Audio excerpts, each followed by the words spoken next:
Hi all, I have an absolutely delightful game to show you of Leela this morning. So this is against Nimzo, hot off the press from TSEC, Season 14, Division 3. Nimzo 5.05 plays d4, and we have Leela playing knight f6, c4, e6. This is the end of the book, and is very much up Leela's street if it's going to be a Nimzo Indian. Now Nimzo did play knight c3, inviting the Nimzo Indian. A lot of modern grandmasters prefer knight f3 here, going into Queensian territory instead. So the invitation for a Nimzo Indian is accepted. Leela plays bishop b4, and we have the Rubinstein variation. Leela castles, knight f3. Quite often here, bishop d3 is also played instead of the immediate knight f3. For example, sometimes black plays d5 and then c5. That's one setup. But there's also another way of playing this position. And Leela actually plays something technically very unusual here, voluntarily taking on c3 without waiting. There is a light square strategy and a dark square strategy plan available to black. A dark square strategy, putting pawns on dark squares, would be aimed against this c1 bishop, and that's what Leela's preference is here with this. And I'll just show you that the main move is often considered d5, putting central tension, and there's no real adherence to a dark square strategy. It's all about actually structure, maybe the light squares in fact here. The c file, some weaknesses like e4 and c4, trying to keep a lock on e4. It's a different style of position to this variation with c5. For example, here, not d5, but we can play knight c6, and then just have a pure dark square strategy where it's more locked and closed. And I believe against, for example, if you were playing against a computer, this is much more preferable to have a locked and closed position with a dark square strategy, trying to target this bishop. Even though white seems to have aggression, black can play this, knight g6, and this kind of thing, there's b5, and actually white could end up being worse. This is a very interesting way of playing the position. So yeah, Leela chooses basically a dark square strategy, which is really very well suited against a more analytical opponent, in my view. d6, so starting to put pawns on dark squares. This bishop's like a major target strategically to keep hemmed in. We have now c5, another dark square, bishop e2, knight c6, and you can see that the double pawns are blockaded. Nimzo would be proud.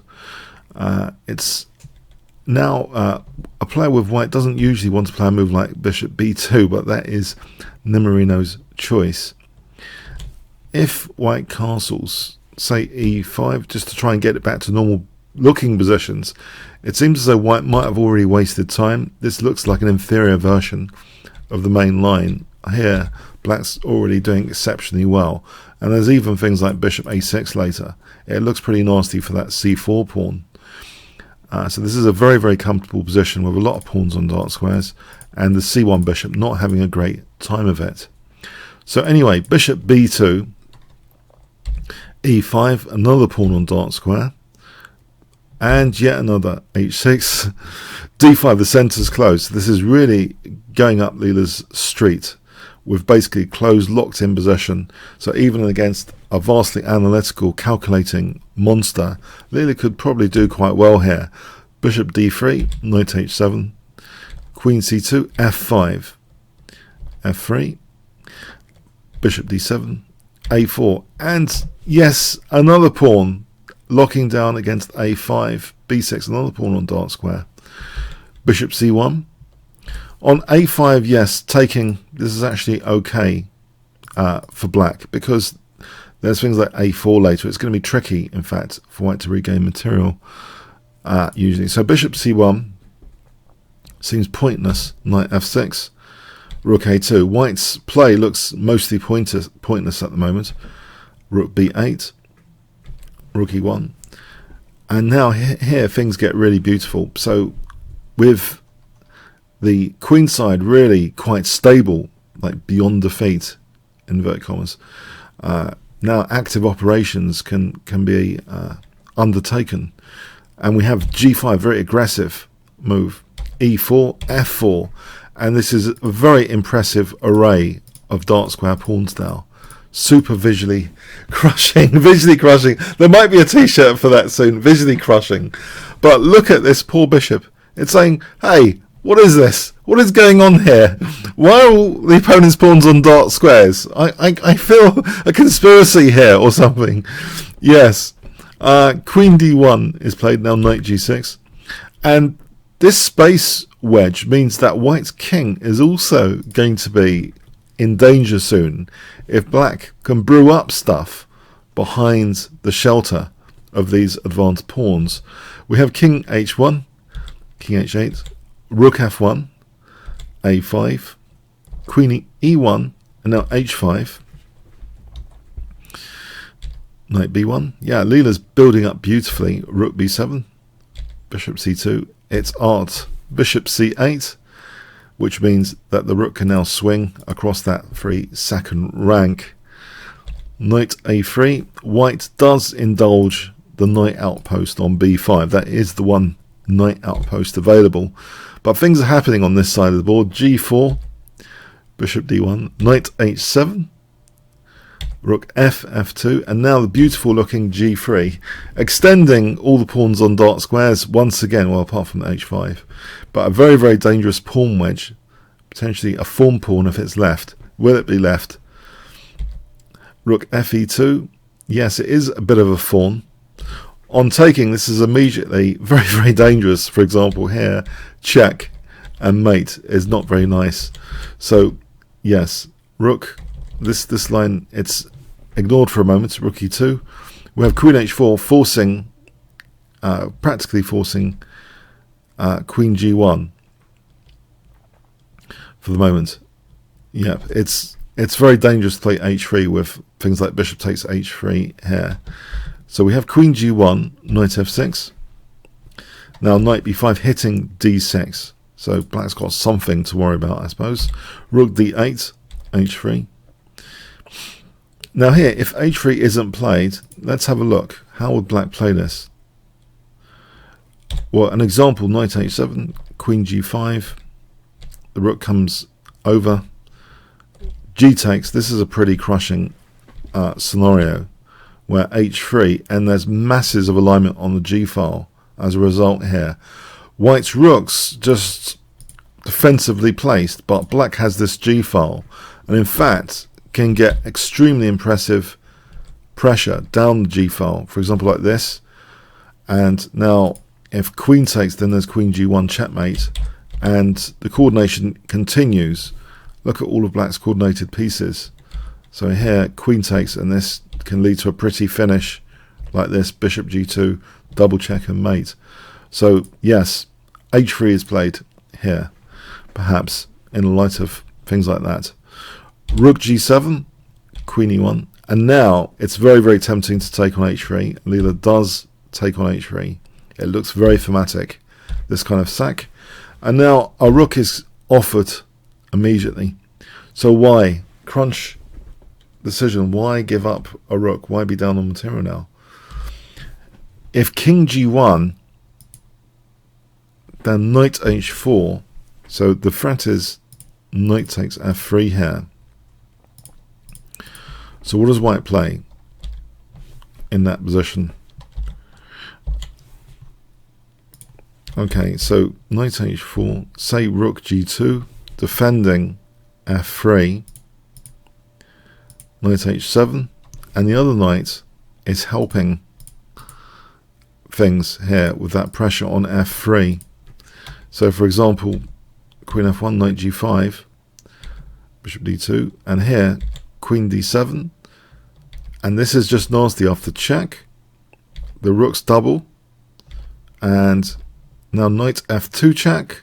Very nice mechanics here. Check, check, and G2's collapsing basically. Yes, this is just scooping everything up. This is just devastation. And if now queen takes, then there's rook g1 check, and then knight g2 checkmate as an example. Beautiful stuff indeed. So this is all pretty crushing if rook h2 isn't played. Let's have a look at that again for fun. So king g1, there's also, by the way, another way of playing the position, not just knight h4. There's also g2. This is in the pinned comment if you want to run along with this analysis. Now doubling the rooks here. And yeah, if that's the strongest move, that doesn't bode well. Yeah, if bishop a3 though, knight h4, and white just cannot cope with the pressure here in any case. It's just devastating. So yeah, that's why a whole rook is given up, it seems. G takes, so Leela is back in the driving seat even materially now. So the exchange up. And these bishops, especially the c1 bishop, has been a spectator piece for much of this game. Rook takes h2. Spectator piece, could be a t-shirt one day. Okay, so queen d7, bishop e2, rook dg8, queen f2. Look at this beautiful alignment. And the pressure continues with h4, unveiling new vistas of opportunity like this. Bishop f1. It's hopeless to take on h4 here because of rook h7. The king's not in the great shape here, nor the queen. So bishop f1, queen e7, bishop h3, knight f8. We have queen e1, and now the rook installs itself on g3, and now the knights start building the pressure on the light squares. Knight takes d6 out of pure desperation. On bishop d2, for example, there's knight takes e4, unleashing a winning alignment where black is defenseless against rook g1 basically. For example, bishop e1, rook g1 just crashing through for a checkmate. So knight takes d6 out of pure desperation. Yeah, it seems as though knight takes e4, just simply knight takes e4 and queen g5 is really strong for that g1 square. Such powerful stuff. So this is total desperation. Queen e1, the queen comes back, rook h3, queen e8 now. Yeah, the bishop's holding h3 in case you're wondering about that. So instead, the game actually ended here anyway. So queen f2, spoiling what could have happened to be taking it to the conclusion. But let's see, queen h5 could be, for example, this is now a scenario. Queen h5, for example, and white's pretty desperate here and would have to play something like bishop takes f4. Because, yeah, it's just looking as though there's things like even knight takes e4 here for queen d1 check. So what is white playing here? It's just absolute carnage, this position. So this is given as like one of the top defensive moves, for example here, or knight g5, just coming in with knight g5 as well. So this is just a scenario which is totally winning after knight takes f3. That's mating on g1. Checkmate. But I'll take you to the final position now. Fantastic game.